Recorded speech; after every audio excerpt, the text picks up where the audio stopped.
A sección sexta da Audiencia Provincial da Coruña confirma o arquivo provisional da causa contra Rosario Rodríguez. Desestima así o recurso presentado pola acusación particular que exercen os pais de Diana Quer ou non apreciar indicio algún da participación da muller do Chicle na desaparición e morte da moza.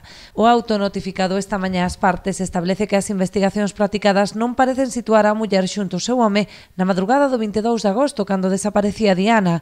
A resolución do recurso no que tamén queda absolta do delito de encubrimento pola relación conxugal co principal sospeitoso prodúcese nun momento no que o caso volveu despertar gran atención mediática ou trascender o contido dunha carta enviada polo Chicle aos seus familiares. Na misiva o acusado insinúa que Rosario puido ter estado con el na noite dos feitos. Sen embargo, nin o xuíz instrutor nin a Audiencia Provincial apreciaron indicios que puideran constatar tal afirmación, polo que Rodríguez non será encausada.